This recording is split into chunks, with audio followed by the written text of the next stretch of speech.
نصرت جہاں ناز سلام عرض کرتی ہے۔ سامعین، ماہ رمضان ہو یا ذی الحج کا پہلا عشرہ، شروع ہونے کی دیر ہوتی ہے اور سوشل میڈیا پر اس کے فضائل کے حوالے سے پوسٹ اینڈ میسیجز کی بھرمار شروع ہو جاتی ہے، مگر جہاں پریکٹیکل پرفارمنس کی بات ہو وہاں معاملہ نل بٹا نل۔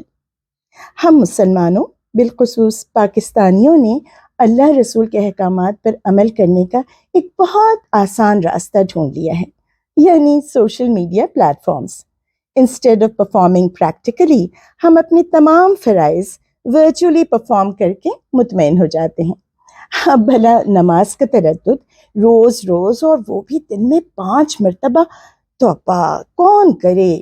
نماز کی اہمیت کے بارے میں ایک اچھی سی پوسٹ شیئر کر دو، اللہ تعالیٰ ثواب دیں گے، انہیں معلوم ہے ہم کتنے مصروف ہیں، اور اوپر سے یہ ڈسٹنسز، شیطان کی آنکھ سے بھی لمبے راستے ہیں جن سے گزر کر ہم روز جاب پر جاتے ہیں۔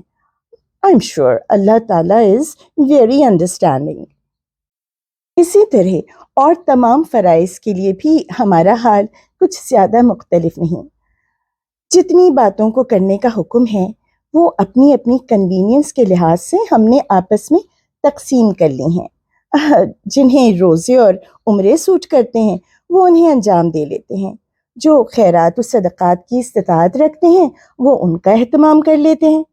اب رہا سود کا معاملہ، تو وہ تو وقت کی ضرورت بن چکا، اسپیشلی اگر بزنس کرنا ہو تو اس سے بچنا بھلا کہاں ممکن رہا، اور جابس میں سیلریز اتنی ہوتی ہی کہاں ہیں کہ کریڈٹ کارڈ کے بغیر گزارا ہو سکے۔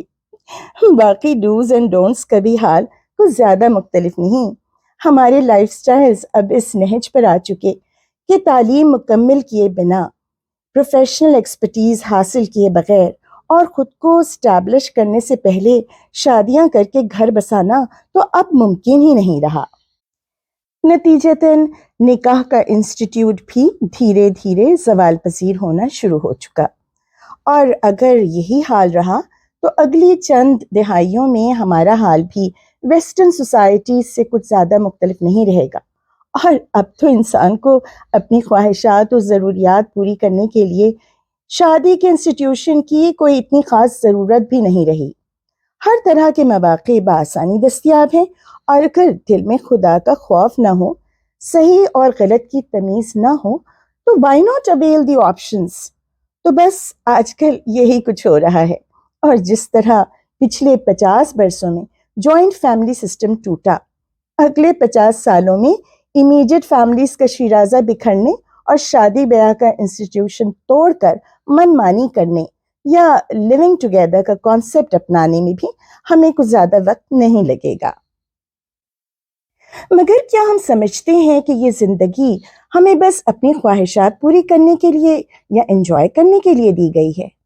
روز آنکھ کھلتے ہی ہم خود سے کہیں come on let's have fun. Don't you think کہ پھر اللہ تعالیٰ ہمیں ڈائریکٹ جنت میں ہی بھیج دیتے؟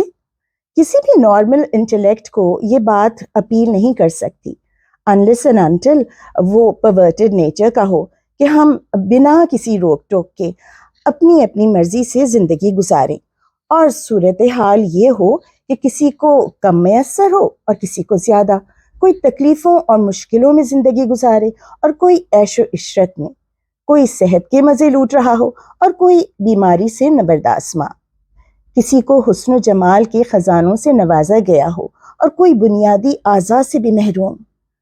اگر اس تمام سیناریو کو ہم life here in this world is a test کے بیک ڈراپ پہ نہ دیکھیں تو اس کا ایک ہی مطلب نکلتا ہے، اور وہ یہ کہ جو ہمارا اور تمام دوسری مخلوقات کا، اس دنیا کا بلکہ تمام جہانوں کا خالق ہے، وہ نعوذ باللہ کوئی بے حد ناانصاف ہستی ہے، جسے جی چاہا عطا کیا اور جس سے نہ جی چاہا بلا وجہ روک لیا۔ تبھی بار بار اللہ تعالیٰ ہم سے ہم کلام ہوتے ہوئے کہتے ہیں کہ سوچو، غور کرو، تفکر و تدبر کرو، مگر ہمیں تو فرصت ہی نہیں ملتی، نہ کمانے سے نہ انجوائے کرنے سے۔ پڑھیں گے سنیں گے تو سوچیں گے بھی نہ۔ یہ ضروری نہیں کہ انسان درس و تدریس میں زندگی گزارے۔ ہمارے دین میں تو کلرجی کا کانسیپٹ ویسے بھی نہیں، وہ تو ہم نے اپنے سروں سے بوجھ اتارنے کے لیے اپنی ذمہ داریاں مولویوں کے حوالے کر دیں، ورنہ روزمرہ کی نمازوں کی امامت، نکاح خوانی اور نماز جنازہ پڑھانا یہ سب ہمارے ہی کام تھے نا۔ اگر ہم اللہ اور روز آخرت پر واقعی ایمان رکھتے، یوں نہ سوچتے کہ پتہ نہیں ہے بھی یا نہیں، یا اگر ہے بھی تو جب کا جب دیکھ لیں گے، ابھی سے کون دماغ کھپائے، یہی تو دن ہے مزے اڑانے کے۔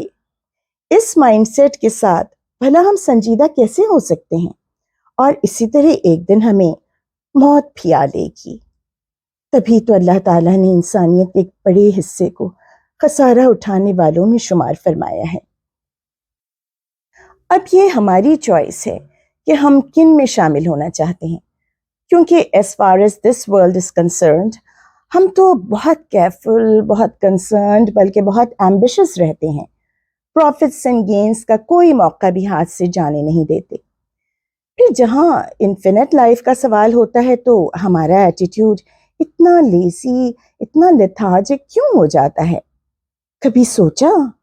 اس لیے نہ کہ ایک تو آخرت پر پورا یقین نہیں، اور دوسری وجہ یہ ہے کہ ہم آج کل انسٹنٹ اینڈ امیڈیٹ ریوارڈز کے عادی ہو گئے ہیں۔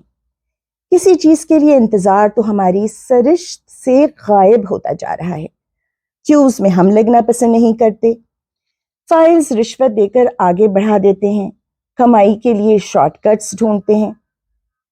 ایگزامپلس تو خیر اور بھی بہت ہیں، مگر بس اتنی سی بات کہ ٹائم سیونگ یا time management is not bad, صرف طریقہ کار کا فرق ہے۔